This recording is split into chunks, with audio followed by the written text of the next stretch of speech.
Hello,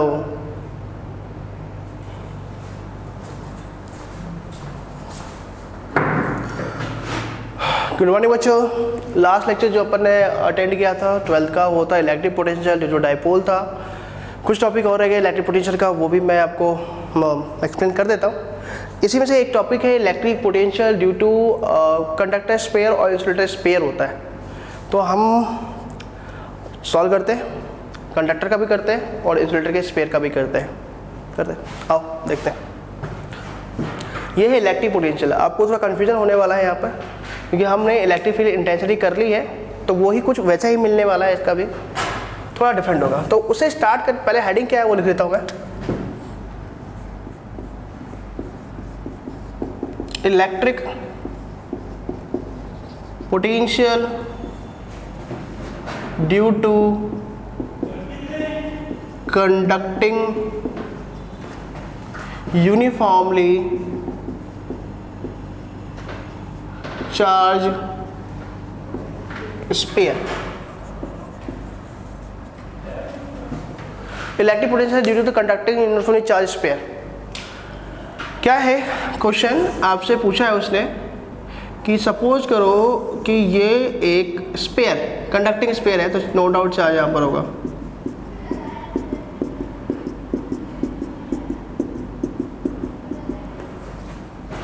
ठीक बच्चों, अब वो ये पूछता है कि भाई इसके आउटसाइड कोई पॉइंट है P, यहाँ पे एक पॉइंट है और यहाँ पर पॉइंट है। जैसे सपोज करो Q और ये R है, सेंटर ये रहा इसका, S मान लो। इन पॉइंट पे इलेक्ट्रिक पोटेंशियल की वैल्यू क्या होगी, ये हमें कैलकुलेट करनी होती है। ठीक है, आई होप ये क्वेश्चन टॉपिक नहीं हुआ है आपका, तो अपन डिस्कशन कर रहे हैं इसमें। और ये टॉपिक बहुत, ये वाला सिंपल है, जब इंसुलेटर आएगा तो वहाँ पे बहुत कॉम्प्लिकेशन हो जाती है। करके देखते हैं, ठीक है। तो इस टॉपिक को स्टार्ट करने से पहले अपन कुछ टॉपिक की बात कर लेते हैं जहाँ पे प्रॉब्लम आने वाली है। वो क्या है कि जो V का रिलेशन होता है वो होता है minus E dot D R, D V equal to minus E dot D R, या V equal to minus E dot R vector होता है। अब ऐसा क्यों है, ये मैंने पहले भी आपको शायद इन्फॉर्म कर दिया था, बट अभी सपोज थोड़ा मैं इसको फॉर्मूला बनाना चाहता हूँ। कैसे बनाएंगे वो हम बात कर लेते हैं बच्चों। dv जो होता है, चलो बनता कैसे है उस फॉर्मूले की हम बात कर लेते हैं। तो यहाँ पे कुछ बेसिक चीज़ें हैं, उनकी बात कर लेता हूँ मैं। फर्स्ट पॉइंट बच्चों, जो वर्क डन होता है वो होता है फोर्स इनटू डिस्प्लेसमेंट, राइट है ना। मैंने आपको पिछले लेक्चर में बता रखा है, जो वर्क डन होता है वो बाय द एक्सटर्नल फील्ड होता है और बाय द इलेक्ट्रिक फील्ड होता है, दोनों होता है ना। तो दोनों के लिए मैंने क्या रिलेशन बताया था। जैसे एग्जांपल के लिए, अगर कोई इलेक्ट्रिक फील्ड है, जैसे सपोज करो ये इलेक्ट्रिक यूनिफॉर्म इलेक्ट्रिक फील्ड, मान लो यूनिफॉर्म इलेक्ट्रिक फील्ड, और यहाँ पर एक पॉइंट है, ठीक है, और आपको इसको इधर की तरफ आना है, चार्ज है, इसको इधर लेके आना है, पॉजिटिव चार्ज है, बी तक लेके आना है, तो वर्क डन करना पड़ेगा, पोटेंशियल एनर्जी होगी।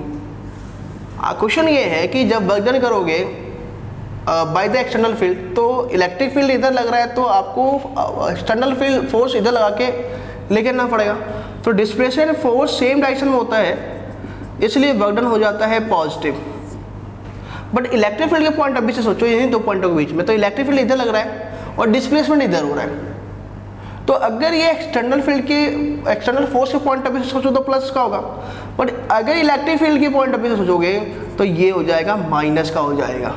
क्यों माइनस का हो जाएगा? तो आंसर है W equal to F dot D होता है, तो W equal to F D cos theta होगा। तो जब इलेक्ट्रिक फील्ड एक्सटर्नल फील्ड के पॉइंट ऑफ व्यू से बात कर रहे हो तो F की डायरेक्शन और D की डायरेक्शन दोनों की सेम है। बट अगर आप इलेक्ट्रिक फील्ड की बात कर रहे हो तो उस केस में इलेक्ट्रिक फोर्स इधर लग रहा है और डिस्प्लेसमेंट इधर हो रहा है, तो थीटा इक्वल टू 180 होता है। ये चीज़ें मैं पहले ही डिस्कस कर चुका हूँ आपसे। हम बात आते हैं इस पर कि नेगेटिव हम यूज करने वाले हैं, तो वहाँ पर कंफ्यूज मत हो जाना आप बच्चों। देखो दो पॉइंट बता देता हूँ मैं। पहला, W equal to F into D होता है, ठीक है। अगर मुझे वर्क डन निकालना है तो फोर्स इंटू डिस्प्लेसमेंट से कर लूँगा, बट अगर मुझे पोटेंशियल निकालना है तो W बाई टेस्ट चार्ज होता है और वो होता है F by Q not into D. चलो मैं प्रॉपर ही बता देता हूँ थोड़ा सा, देखो पहला है W equal to F into dot D, सही है, work done, electric potential energy. Potential होता है W बाई क्यू नॉट, तो F dot by Q naught ये हो जाएगा E, तो E डॉट डी ये हो गया। जस्ट लाइक वर्क डन जो होगा अगर एक्सटर्नल से करोगे तो वर्क डन पॉजिटिव आता है, बट अगर इलेक्ट्रिक से करते हो तो नेगेटिव आता है। सिमिलर अगर पोटेंशियल करते हो बाई क्या किससे करते हो आप, एक्सटर्नल से करते हो तो ये पॉजिटिव साइड आएगा, बट अगर आप इलेक्ट्रिक से करते हो तो आपको इस केस में माइनस ई डॉट डी लगाना पड़ता है। चलो ऐसा भी नहीं आना तो ऐसा समझ लो। क्या ये फॉर्मूला समझ में आ गया आपको? अच्छा, V equal to E D cos theta external field से, एक्सटर्नल फोर्स से करते हैं, थीटा इक्वल टू 0 होगा, तो V equal to E D plus का हो जाएगा। बट अगर आप इलेक्ट्रिक फील्ड के पॉइंट ऑफ व्यू से कर रहे हो तो थीटा इक्वल टू 180 होता है, तो V equal to E D cos 180 cos 180 होता है -1, तो V equal to minus E D हो जाएगा। ध्यान रखना ये पॉइंट, ठीक है। चलिए बच्चों, अब ज़्यादा अगर नहीं भी समझ में आता मैटर नहीं है इसमें कुछ ज़्यादा, क्योंकि इसमें आपको पीछे के लेक्चर को सारे देखने पड़ेंगे आपको। अगर पीछे के लेक्चर सारे देखते हो तो समझ में आ जाएगा, नहीं तो प्रॉब्लम होगी। अगर प्रॉब्लम नहीं कर रहे तो आपको एक डायरी याद रखना है कि जो पोटेंशियल का जो फॉर्मूला आने वाला है इलेक्ट्रिक फील्ड के पॉइंट ऑफ व्यू से करेंगे तो आएगा E डॉट डी आर, ये होता है, ठीक है। और कहाँ से कहाँ तक डिस्प्ले कर रहे हो, इन्फिनिटी टू R, ये जनरल टर्म होता है इलेक्ट्रिक पोटेंशियल का। ध्यान रखो ये पॉइंट, है ना। ओके, करते हैं आगे। चलो एक एक पॉइंट लेते हैं। इसमें कई बच्चों को प्रॉब्लम होती है, अगर आपको डाउट हो तो जैसे ही 21 से क्लास स्टार्ट होती है वो अपन डिस्कस कर लेंगे। तो केस फर्स्ट कर रहे हैं अपन, when test point lies outside the given sphere, ठीक है। तो हमारे पास है पॉजिटिव चार्ज, यहां पर पोटेंशियल निकालना है, ठीक है। इसकी डिस्टेंस कैपिटल आ रहा है और इसकी डिस्टेंस स्मॉल आ रहा है, ठीक बच्चों। अगर मुझे इस पॉइंट पे पोटेंशियल निकालना है तो एक्चुअली इसका मीन्स क्या होने वाला है, इसका मीन्स ये होगा कि ये जो पॉजिटिव चार्ज है इसका इलेक्ट्रिक फील्ड कुछ ऐसा इतना बिगर बना हुआ होगा, ठीक है। अब यहाँ पर पोटेंशियल पूछने का मीन्स ये है कि एक चार्ज को, टेस्ट चार्ज को, unit test charge, potential electric potential बात करें तो यूनिट चार्ज, तो यूनिट चार्ज को इस पॉइंट तक इसके इन्फाइनाइट से या आउटसाइड से यहाँ तक आने में कितना वर्क डन करना पड़ा होगा, यही हमारा पोटेंशियल है। तो जब भी आपको किसी पॉइंट पोटेंशियल पूछ रहा है इसका मीन्स ये है कि वो इलेक्ट्रिक फील्ड में, सपोज करो वो इलेक्ट्रिक, अगर इलेक्ट्रिक फील्ड में है तो वो इलेक्ट्रिक फील्ड में है, और किसी पॉइंट पे पोटेंशियल का मीन्स होता है इन्फिनिटी से उस पॉइंट तक आने में कितना वर्क डन करना पड़ता है। तो आपको ये इमेजिनेशन करना पड़ेगा कि इस पॉइंट पे पोटेंशियल पूछ रहा है तो आपको यहाँ से यहाँ तक आने में कितना वर्क डन करना पड़ेगा, ठीक है बच्चों। करें आगे, चलो देखते हैं। तो सिंपल सा है, फॉर्मूला है हमारे पास, since electric relation between electric potential and electric field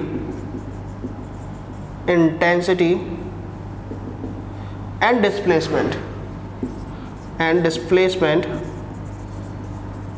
क्या है बच्चों, तो वो है minus E dot D infinity to R, यही पॉइंट है मेरे पास। बट एक चीज़ ध्यान रखना है कि जैसे ही आप ई डॉट डी आर लगा रहे हो उस केस में थीटा इक्वल टू 0 कंसीडर करना है आपको, या फिर आप ई और डी आर ही रखो और कुछ नहीं करना आपको, ठीक है बच्चों। आगे देखते हैं। तो आपको अगर इस पॉइंट पोटेंशियल निकालना है तो ई आ रहा है, इसका मीन आपको इस पॉइंट का इलेक्ट्रिक फील्ड इंटेंसिटी पता होना चाहिए आपको, ये आपको इंपॉर्टेंट है। जिस पॉइंट पे पोटेंशियल निकालोगे उस पॉइंट पे इलेक्ट्रिक फील्ड इंटेंसिटी आपको पता होना चाहिए, ठीक है। और डिस्प्लेसमेंट तो आपको पता ही है कि भाई इसके सोर्स चार्ज के रिस्पेक्ट में जिसका इलेक्ट्रिक फील्ड है, ये सेंटर, इस स्फीयर के सेंटर के रिस्पेक्ट में इन्फिनिटी से किस पॉइंट तक आ रहा है, लोकेशन तक आ रहा है, तो आर तक आ रहा है। वो तो लिमिट की कोई बात नहीं है। इम्पॉर्टेंट यहाँ पर ये है कि आप क्या करो बच्चों, कि आपको पता होना चाहिए कि ई आउटसाइड क्या होता है। ई आउटसाइड जो था ड्यू टू कंडक्टिंग स्फीयर वो था के क्यू अपॉन में आर स्क्वायर, आपको पता होना चाहिए। बस रखेंगे ये पॉइंट यहाँ पर, ठीक है। अब वो जो v आएगा वो आएगा minus E theta equal to side लिख दो 0 और cos 0 इक्वल टू 1। अब बोलोगे सर cos 0 क्यों रखा है, कैसे क्या, तो बेटा अभी आप कंफ्यूज हो जाओगे, ज़्यादा दिमाग नहीं लगाना। जैसे 21 को ओपन होता है मैं आपको डिस्कस करूँगा कि ऐसा अपन क्यों करते हैं, ठीक है, ठीक है। तो ज़्यादा अभी आपको डिप्रेस नहीं होना है, ठीक है। तो ई out equal to K Q upon में आर स्क्वायर, सही है, यहाँ पर रखेंगे। तो v इक्वल टू ई की वैल्यू क्या है बच्चों, K Q R square D R infinity to R, ठीक है। तो v इक्वल टू क्या है बच्चों, minus K Q outside infinity to R, R minus two D R. तो v equal to minus K Q R की power minus 2 plus 1 minus 2 plus 1 infinity to R. तो ये हो जाएगा -1 माइनस माइनस प्लस। तो v इक्वल टू क्या आया हमारे पास, K Q 1 upon R equal to infinity to R. तो v equal to K Q 1 upon are minus 1 upon infinity, v equal to K Q 1 upon R. तो v equal to आ गया K Q upon में are. इसको आप बोलोगे sir are ही रखा है, आर ही लिमिट, आप फिर अदरवाइज आपको करना क्या पड़ेगा, स्मॉल डिस्प्लेसमेंट लेके आपको करना पड़ेगा कि भाई आप ई और डी एक्स का कर रहे हो तो ई की वैल्यू के क्यू अपॉन में एक्स स्क्वायर यूज करनी पड़ेगी स्मॉल डिस्प्लेसमेंट के लिए। तो ये चलेगा, कोई मैटर नहीं करता इतना, ठीक है। ये हो गया कब, जब आउटसाइड है। अगर आपको सरफेस पे निकालना है, केस सेकेंड, आंसर देख लो, ध्यान रख लो। अब केस सेकेंड करते हैं अपन।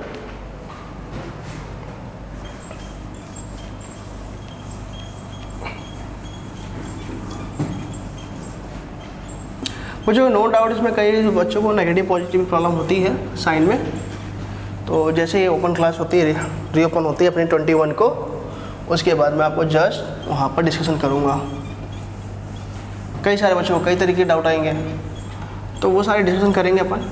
फिलहाल मैं कंफ्यूज नहीं करना चाहता आपको, इसलिए सिंपल वे में रख रहा हूँ, ठीक है। ये आंसर आया था आउटसाइड पर, V आउटसाइड, ठीक है। अब नेक्स्ट इलेक्ट्रिक पोटेंशियल की बात कर रहे हैं, केस 2 की बात कर रहे हैं। Case 2 when point, test point lies on the given sphere, ये गिवन स्फीयर पे, चलो देखते हैं। अब मेरे पास ये स्फीयर है बेटा, यहाँ पे गॉसियंस लॉ नहीं लगाना है, कहीं कंफ्यूज करके लगा दो आप। इस पॉइंट पे लगाना है, इस पॉइंट पे कैलकुलेट करना है। तो ये स्मॉल आर कैपिटल आर और यही डिस्टेंस स्मॉल आर होगी, ठीक है बच्चों। अब इस पॉइंट पोटेंशियल क्या मीन्स है, नो डाउट। फिर इलेक्ट्रिक फील्ड बनो, इसका इलेक्ट्रिक फील्ड कंसिडर कर लो कि ये इलेक्ट्रिक फील्ड है। तो इस पॉइंट तक इन्फिनिटी से यहाँ तक आने में कितना वर्क डन करना पड़ा होगा, वही यूनिट चार्ज को लाने में, वही इस पॉइंट का पोटेंशियल है। सिंपल सा है। तो फॉर्मूला हम लिखेंगे वही v equal to minus E dot D R. इस बार जो चार स्पेयर रखे सेंटर से इन्फिनिटी टू कैपिटल आर तक, आप यहाँ तक लेके आ रहे हो। चलो ठीक है, आप स्मॉल आर लिख दोगे, कोई मैटर नहीं करता। बट आप मुझे बताओ small R capital R same ही है ना, स्मॉल आर हम क्या मानते हैं कि भाई जहाँ तक पॉइंट है वहाँ तक सेंटर से डिस्टेंस कितनी है, तो ये तो गिवन की रेडियस ही है। तो आप स्मॉल आर लिखो या कैपिटल आर मैटर नहीं करता। और यहाँ पर जस्ट आंसर जो आएगा बच्चों वो ये आ जाएगा कि v इक्वल टू जो के क्यू आर है ना, स्मॉल आर की जगह कैपिटल आ जाएगा, तो के क्यू आर ये आंसर है ऑन द सरफेस। तो जस्ट इलेक्ट्रिक फील्ड जैसा ही था। और अगर आपसे यहाँ से पूछे कि इलेक्ट्रिक फील्ड कितना आता है, तो याद है आपको सरफेस पे इलेक्ट्रिक फील्ड कितना था, के क्यू अपॉन में आर स्क्वायर। आप ई की वैल्यू ये रखो, इंटीग्रेशन भी करोगे तब भी आंसर सेम आएगा, ठीक है। सपोज बट वहाँ पे भी कन्फ्यूजन आएगी कि फिर ये तो डी आर है ना, ये तो डी आर है और ये कैपिटल आर है, तो ये तो कांस्टेंट है, इंटीग्रेशन किसका होगा। तो आंसर बच्चों उस केस में स्मॉल आर कैपिटल आर के बराबर है, तो यहाँ कैपिटल डी आर रख दो, कोई मैटर नहीं करता, या इस पर स्मॉल आर स्क्वायर रख दो। तो सिंपल सा इतना रखो, ज़्यादा कन्फ्यूज मत हो। क्या इतना क्लियर है? चलो अब जो हमारा है लास्ट पॉइंट बचा हुआ है वो लास्ट पॉइंट देखते हैं, और इसको आपको सोचना है थोड़ा सा। ये आंसर हो गया। तो वी सरफेस जो आया है वो है के क्यू अपॉन में आर, ये भी हो गया। चलो लास्ट केस करते हैं अपन।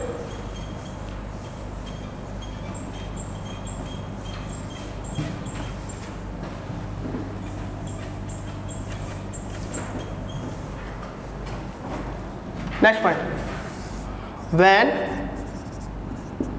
Test point lies inside the given sphere, ठीक है। तो देखते हैं बच्चों, ये तो अभी जी है, अभी इस वाले में तो इनसाइड वाला जो इंसुलेटर का आएगा ना वो कंफ्यूज करेगा आपको।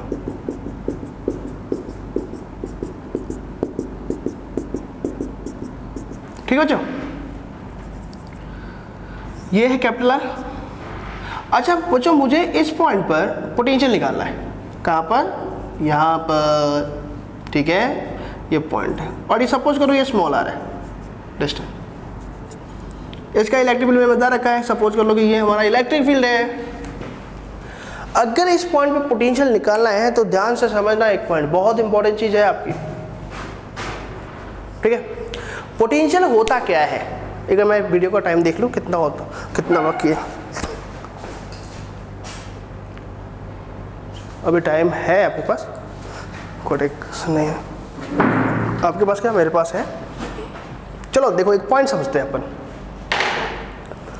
सपोज करो कि आपको आपके घर से स्कूल के सेकंड फ्लोर पे आना है, ठीक है। तो आपके घर का जो गेट है उससे बाहर से यहाँ पर आना है, और सपोज कर रहे हैं कि आपके घर से यहाँ तक स्कूल के गेट तक जो रोड है वो बिल्कुल एक जैसी है, कहीं भी हाइट में डिफरेंस नहीं है, प्लेन है, स्मूथ है, समझ में आया। तो अगर ऐसा है और आपको सेकंड फ्लोर पे आना है, तो मुझे एक बात बताओ, आप मुझे ये बताओ, क्या आपको स्कूल में सेकंड फ्लोर पे आने में वर्क डन करना जो पड़ेगा वो क्या सेम एक जैसा ही प्रोसेस होगा या अलग होगा? तो आंसर क्या है इसका, सपोज किया है हमने कि आपके घर के गेट से यहाँ तक आने में, स्कूल के गेट तक आने में रोड एक जैसी है, तो पर यूनिट टाइम में आपको वर्क डन सेम करना होगा। मतलब आप जितने डिस्टेंस चल रहे हो उसके अकॉर्डिंग सेम वर्क डन करना पड़ा होगा, ठीक है ना। बट अब प्रॉब्लम ये है कि गेट से जैसे ही आप ऊपर आओगे और फ्लोर पे चढ़ोगे फर्स्ट सेकेंड थर्ड, तो आपको अब पर यूनिट डिस्प्लेसमेंट में ज़्यादा वर्क डन करना पड़ेगा। क्यों? क्योंकि आपको हाइट पे चढ़ना है।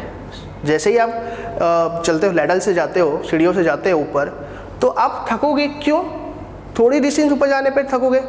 अगर मुझे 100 मीटर ऑन द रोड जाना है और 100 मीटर ऑन द हाइट जाना है, तो दोनों का वर्क डन अलग अलग है। क्यों? क्योंकि दोनों में कंडीशन अलग अलग है, दोनों में हमें पर यूनिट टाइम में जो एनर्जी यूज होगी वो अलग अलग होगी। अगर रोड पे 1 मीटर ऑन द रोड की बात करें, 1 मीटर में ट्रैवल करना है या 1 किलोमीटर ट्रैवल करना है, उसमें 10 जूल एनर्जी यूज हो रही है, 10 जूल यूज हो रही है। तो भाई मुझे अगर सीढ़ियों पर चढ़ना है, ऊपर लैडर पर चलना है, तो भाई वो तो बहुत कम डिस्टेंस में ही मुझे ज़्यादा एनर्जी यूज करनी पड़ेगी।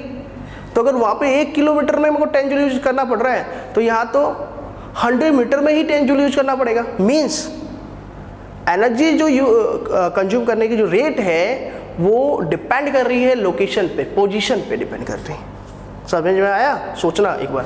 सेम ऐसे ही है कि अगर आपको इस पोटेंशियल, इस फील्ड में, ये नेक्स्ट टॉपिक आने वाला है electric dipole, sorry electric potential due to non conducting uniform charge sphere के लिए, वहाँ पे बहुत कंफ्यूज करने वाला है, इसलिए मैंने स्टेप समझाया। सपोज करो अब मुझे यहाँ पर कैलकुलेट करना है इलेक्ट्रिक पोटेंशियल, तो इसका मीन्स है आपको यहाँ से यहाँ तक आना पड़ा होगा। अब दो एरिया है, एक तो स्फीयर के आउटसाइड का और एक स्फीयर के इनसाइड का। स्फीयर के जो आउटसाइड पे इंटेंसिटी लगती है वो है kq/r², ठीक है। बट अब मुझे बताओ क्या अंदर कोई इलेक्ट्रिक फील्ड लग रहा है? तो अंदर है इलेक्ट्रिक फील्ड 0 है ना। और हमें जो वर्जन करना पड़ता है वो अगेंस्ट टू इलेक्ट्रिक फील्ड करना पड़ता है कि इलेक्ट्रिक फील्ड अपोज करता है ना। तो जैसे ये इलेक्ट्रिक फील्ड जो बन रहा है, इसके अंदर जो इलेक्ट्रिक फील्ड है, तो एक चार्ज को आप लेके आना चाहते हो, पॉजिटिव चार्ज को, तो इलेक्ट्रिक फील्ड इसका अपोज कर रहा है, तो आपको वर्जन करना पड़ रहा है। जैसे इसके अंदर यहाँ तक आ गए करना पड़ रहा था, पर जैसे इसके अंदर आओगे कोई इलेक्ट्रिक फील्ड नहीं है, तो इलेक्ट्रिक पोटेंशियल एनर्जी तब होती है जो इलेक्ट्रिक फील्ड के अगेंस्ट में वर्जन करोगे। आप लोग सर यहाँ से तो डिस्प्लेसमेंट तो है ना, डिस्प्लेसमेंट तो कर रहे हैं, वर्कडन तो होगा बच्चों। यस वर्कडन होगा, बट वो इलेक्ट्रिक पोटेंशियल के पॉइंट ऑफ व्यू काउंट नहीं होगा। क्यों? क्योंकि इलेक्ट्रिक पोटेंशियल तभी होती है जब इलेक्ट्रिक फील्ड के अगेंस्ट में वर्कडन करना पड़ेगा। तो ये नॉर्मल वर्कडन है, बट इलेक्ट्रिक पोटेंशियल वाला नहीं है, ये इलेक्ट्रिक फील्ड वाला नहीं है। तो आपको सिर्फ वर्कडन कहाँ तक करना पड़ा है? इलेक्ट्रिक फील्ड के अगेंस्ट में, इसके इस बाउंड्री से इलेक्ट्रिक फील्ड जहाँ से स्टार्ट हुई है और स्फीयर के सरफेस तक। पर जैसे इनसाइड आओगे तब आपको वर्कडन नहीं करना पड़ेगा। क्यों? क्योंकि अंदर कंडक्टर के अंदर कोई इलेक्ट्रिक फील्ड नहीं है, तो मुझे सरफेस से इस पॉइंट तक, आउटसाइड से इनफाइनाइट से इस तक सरफेस तक आने में वर्कडन करना पड़ेगा, और इलेक्ट्रिक फील्ड के अगेंस्ट किसके? इसके। बट यहाँ से यहाँ तक आने में नहीं करना पड़ेगा, समझ में। बट अगर अंदर चार्ज होता तो अंदर भी करना पड़ता, जो कि नेक्स्ट केस में देखने वाले। तो फिलहाल कंडीशन ये है, सपोज कर लो यहाँ से यहाँ तक आने में वर्कडन करना पड़ रहा है इलेक्ट्रिक फील्ड के अगेंस्ट में, बट यहाँ से यहाँ तक नॉर्मल वर्कडन है, बट वो इलेक्ट्रिक फील्ड के अगेंस्ट में नहीं है, इसलिए हम इसे काउंट नहीं करेंगे। तो यहाँ से यहाँ तक आने में, सरफेस से अंदर आने में कोई वर्कडन नहीं करना पड़ेगा।